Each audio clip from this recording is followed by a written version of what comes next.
Hi guys, I'm going to walk you through some help for critical lenses because some of you are freaking out and you need to chill out, man. You've been doing this stuff for a while. So, if you go to this website, and I'll post it on Wits for you, it's called helpmewithmyenglishregents.weebly.com. There are a bunch of critical lens quotes that you can just take a look at. Personally, if it were me, I might hang out with a friend or two and just kind of go over the quote, or even a parent, read the quote out loud and then discuss what I think it means, and then discuss works that I might use to talk about it. That's pretty much what you're going to do on your essay. So you might as well practice as much as you can. So let's walk through the steps I use to work with a critical lens. Okay? When I outline, there's very simple steps. First, I decide I need to interpret the quote and figure out what it means. Then I need to figure out if I agree or disagree with the quote. Odds are you're going to agree with the quote. Then I think about, are there implied lit terms within that quote? Sometimes there are, sometimes there aren't. Don't freak out if there aren't. Okay, and we'll talk about what that means in a second. Step 3, I figure out which text it's true in. And then I also come up with some lit terms I might be able to discuss in the text. And that's really it. That's what I do when I brainstorm. Okay, we're going to use the quote, "Life is like riding a bicycle. To keep your balance, you must keep moving." First thing I do is I underline the words with meanings, the things I need to remember to talk about. And also these might be words that help you allude within to the quote. Okay? So life, balance, you must keep moving. Those are the things I thought were most important. And then I had to decide what it meant. Well, I kind of decided, here's my interpretation. Hang on. I decided that using the words from the quote, I decided it meant to have a balanced life, one must keep moving. But when I write that essay, I really want to avoid using the words in my example because it's pretty terrible. It doesn't show a whole lot of thought or originality, and you want both of those. So I changed it to, life needs to continue changing and progressing if it is to be worthwhile. Okay? I could simplify it and say something even simpler like change is essential to a life well lived. Okay? Then I explained it. People cannot live a good life if they don't do anything new or try anything. To go someplace in this world, we must move forward, or life will be boring. Sorry about that. Or life will be boring and not worth much. Okay? Then it's really, really, really, really important that you agree or disagree with the quote. This is as simple as writing a phrase like, "This quote is true," or something like, "I disagree with this quote." I know I have spent an entire year telling you not to use I. This is the one sentence in your entire essay that you can use I. Now, looking at that quote, I think about what lit terms are implied in there. Life is like riding a bicycle. To keep your balance, you must keep moving. And the first thing that comes to my mind is the idea of movement or change, as I defined it in here, probably means something to do with characterization. Okay? Let's see what else.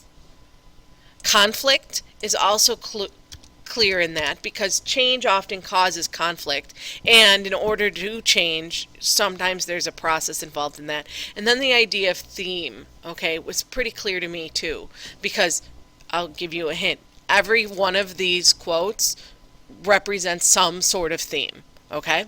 So those were the 3 I went with. Those are my big 3. Those are usually the ones I go to when I can, because they're in everything we read and they're pretty much the way that the text is shaped. Okay? So then I thought about what text I could talk about, and I just started to brainstorm. These don't necessarily need to be the ones I do, but this is just kind of how I did it. Okay?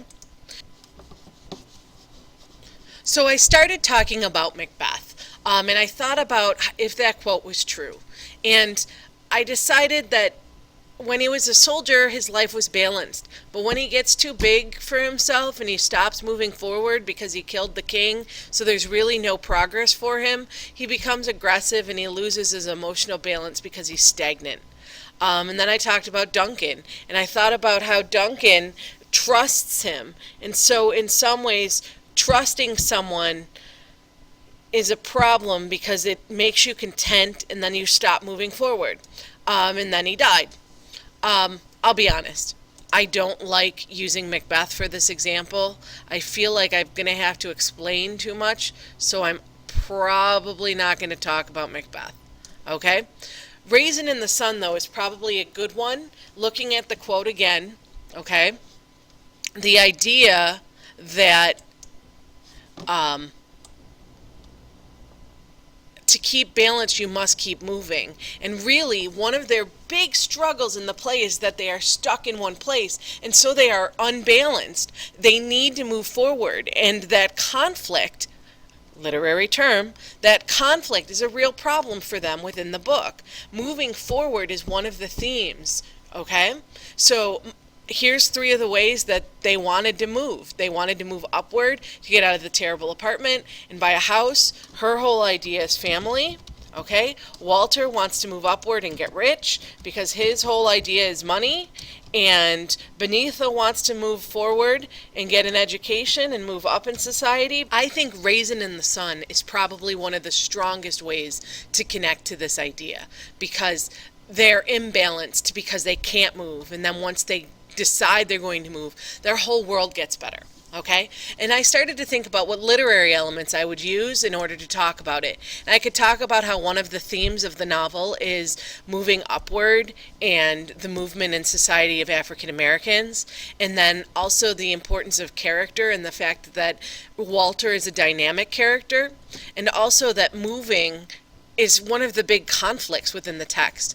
I also thought about symbol because Mama's plant is a symbol of her family, and I thought maybe I could include that, but again, it's something I could include or not include. And then also setting, because it's an African American family in the 1940s or 1950s in a segregated area of Chicago, and obviously the setting plays a huge impact in their ability to move. Okay? Then I thought about Camp 14 because I thought that absolutely fit what we were talking about.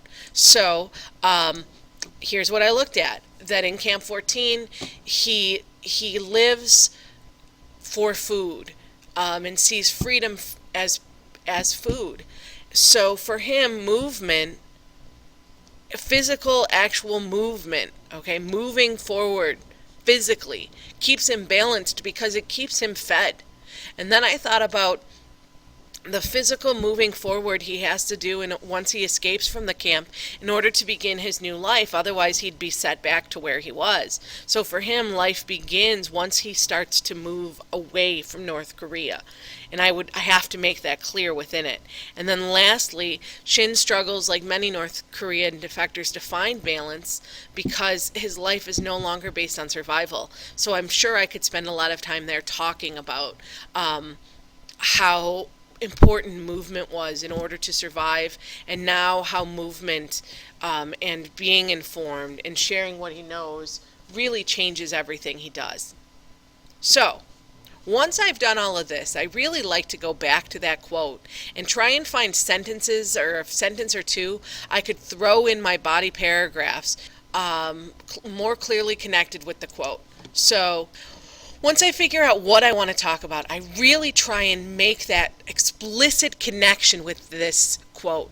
And I do that explicit connection in my outline, believe it or not, because I'll write one or two full sentences that I could use or phrases that I could use that will connect my reader back and forth from my examples to that quote. So here were some of the things I came up with. The family was imbalanced and arguing all the time. See how I used the word balance? Because I want to allude right to that idea about balance. Because they could not physically move forward. Okay? Again, we're alluding to that quote. Moving for the youngers means moving up. This right here is really important. It's a general statement in a sense, but it's very pointed towards I'm talking about the quote, and this will connect to my examples. It's not a bad thing to throw something like that in, okay? And then the youngers equate finding balance and happiness with getting out of their dark apartment they are suffocating in and moving into a balanced home where they can move physically and figuratively. This would be great wrap-up sentence because it ties together all of the big concepts that we'd be talking about with their struggles and connecting together all of the examples I used as well. In Camp 14, I really thought about Shin's movement, his desire to move, and his balance. Balance for Shin is survival. Okay, and we have a sentence here that says that. Okay, it lets the reader know that you get it and reminds us again of the quote. For Shin, sitting still means beatings and means no food. So he must keep moving forward if he wants anything in his life. So it gives us a hint actually into what we could talk about next, which would be him escaping. So this might be a good sentence for the middle of a paragraph. All right? And over here I came up with again some of the literary elements I might infuse in that, and they're really almost built into the examples. This is all part of setting, okay? And it's also part of character. It's also part of theme. It's also part of conflict. The literary element is really easy if you're given a quote where the quote spells out for you almost what you're looking at, okay? So hopefully this helps you with your organizational methods, and watch the next video for how you'll write your body paragraphs.